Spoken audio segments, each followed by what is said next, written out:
marriage of my nan and John, also known as Fitzy. I would just like to thank my nan for choosing me to walk her down the aisle today. I feel very proud and honoured to have done this. Fitzy came into my nan's life in early 2008 and I'm glad that he chose to marry her. Apart from becoming an elderly friend of mine,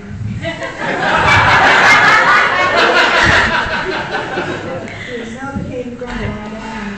I would just like to say, Fitz, you better look after my nan. Love her when she's angry with you, otherwise you will have me to do with it. And I'm bigger than you. Remember that Man United doesn't come anywhere close to my nan. No one does, unless it's me or QPR. I would just like to say, welcome to our family, Brenda, and I hope you enjoy your day. Now would you please raise your glasses to Debbie and me. Thank you. Oh, well done.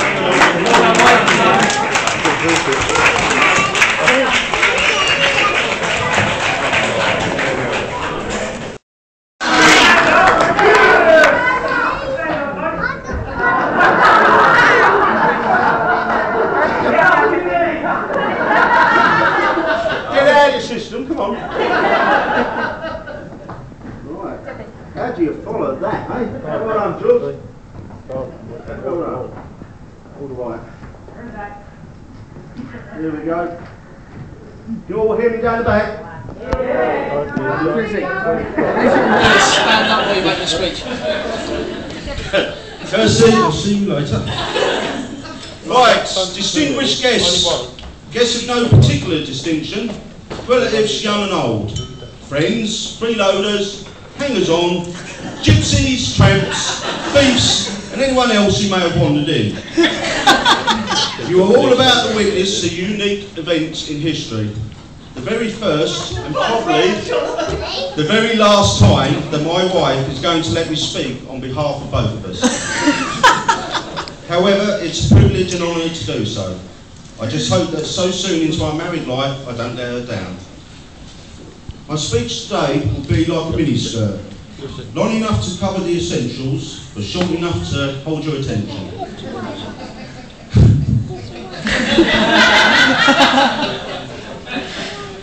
Stop it. Now I am gone. I didn't really know where to start with this speech, so I thought I'd trawl the internet. After a couple of hours, I found some really, really good stuff. But then I remembered that I was supposed to be writing a speech. Before I start, there will be plenty of toasts over the next few minutes, so please make sure that your glasses are charged or you've got a problem with both. It's lovely to see so many of my family and friends here today to help us celebrate the happiest day of our lives. I know that some of you have travelled a long way to be here, and that means a lot to us both. It really wouldn't be the same without you all. It'd be darn sight cheaper, but that's not the point. Thank you all for your generous gifts that we haven't even opened yet. And special thanks to those of you who have given cheques. We really are grateful for those, especially as we'll be using all the details on the cheques to set up direct debits for paying our bills for the years to come. Who said forward? Bad idea. Unfortunately, it's not been possible to have everyone here we love today. But we know they're here with us in spirits, and they're not only in our thoughts today, but more importantly, they're with us in our hearts. So with them in mind, would you all please stand, raise your glasses, and join me in a toast of absent family and friends. Again? Absent family and friends. I see you chose a good song. Oh yes, mate. Can I have mine? No, it's not. Sit down. There's more, there's more. We haven't finished yet.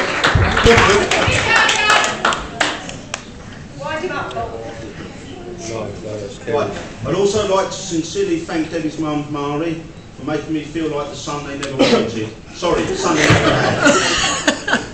Right from day two. Day one was a bit rough, but I think they're over it now. The brothers and sisters too have never made me feel anything other than welcome, and I thank you all for that. My sister-in-law Tracy has helped me enormously over the years and has seen me through thick and thin. Mainly thick. She's been there for me, and I hope that I have never let you down.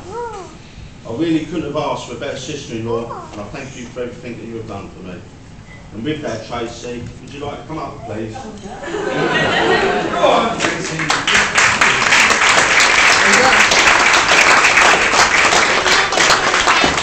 Right.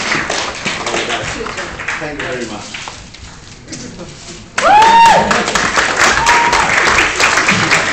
One down, four there.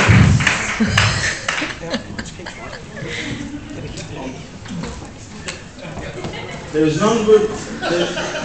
an unwritten rule of wedding etiquette that states that nobody should look more handsome than a groom.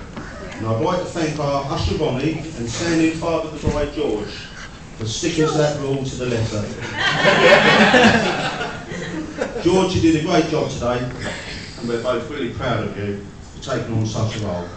Thank you.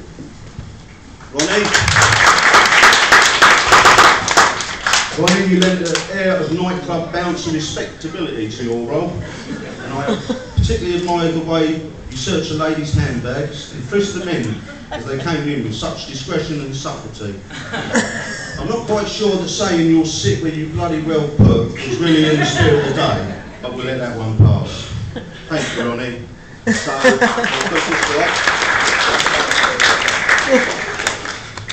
Georgie Boy, thank you very much for what you've done. Appreciate it, Ronnie. Thank you, son. Ronnie, you're looking blind. You want mine as well? Top up, top. Thank you.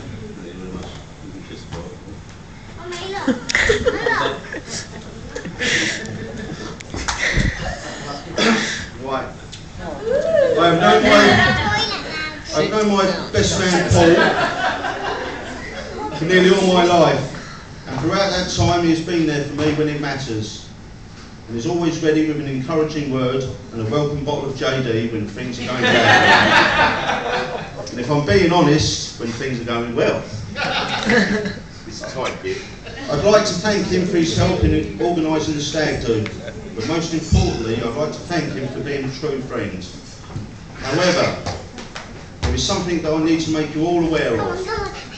My brother Paul suffers from a strange condition that occasionally causes him to drift in and out of weird, strange flirts of fantasy.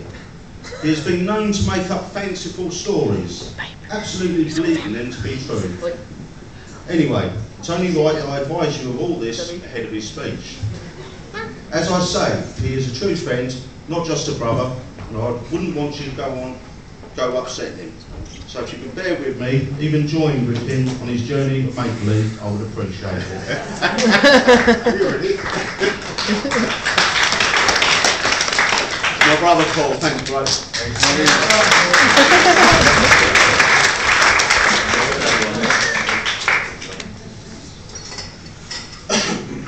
Apart from my wife, there are 7 other beautiful ladies here today.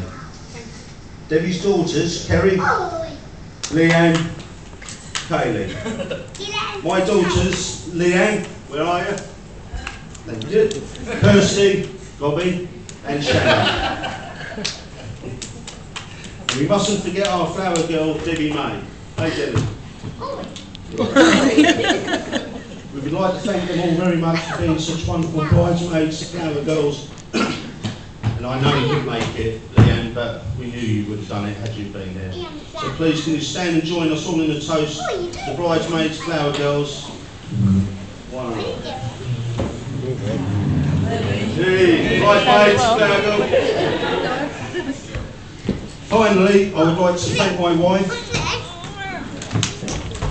for agreeing to marry me and making me the happiest man in the world. I think you'll agree that she looks absolutely gorgeous today, and when she walked up the aisle, she took my breath away. They say you don't marry someone you can live with, you marry the person you can't live without, and I think that sums us up perfectly. Now if I had to single out one thing about why I love Debbie so much, it would be the fact that she makes me happier than I ever dreamed I could be. And I intend to spend the rest of my life making sure that the reverse is also true. I know that Debbie has put a huge amount of effort into making today perfect, and I think she has done that, and more. Having been with Debbie for 3+ years now, I've learned a few valuable lessons. when I'm wrong, admit it. And when I'm right, keep your bloody mouth shut. Seriously, though, I've never had a problem finding the words to express my love for Debbie. But if I start, then I probably won't be able to stop. Suffice to say, Debbie, I love you so much, and I can't wait to grow old with you. Why are you showing? Ladies and gentlemen, please stand. Please stand and open glass to my wife, Debbie.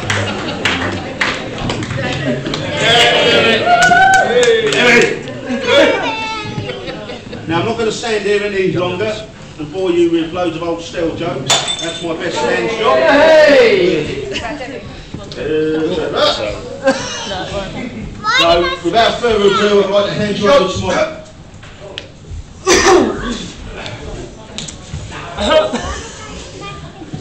Get used to it. It's an accident, I think.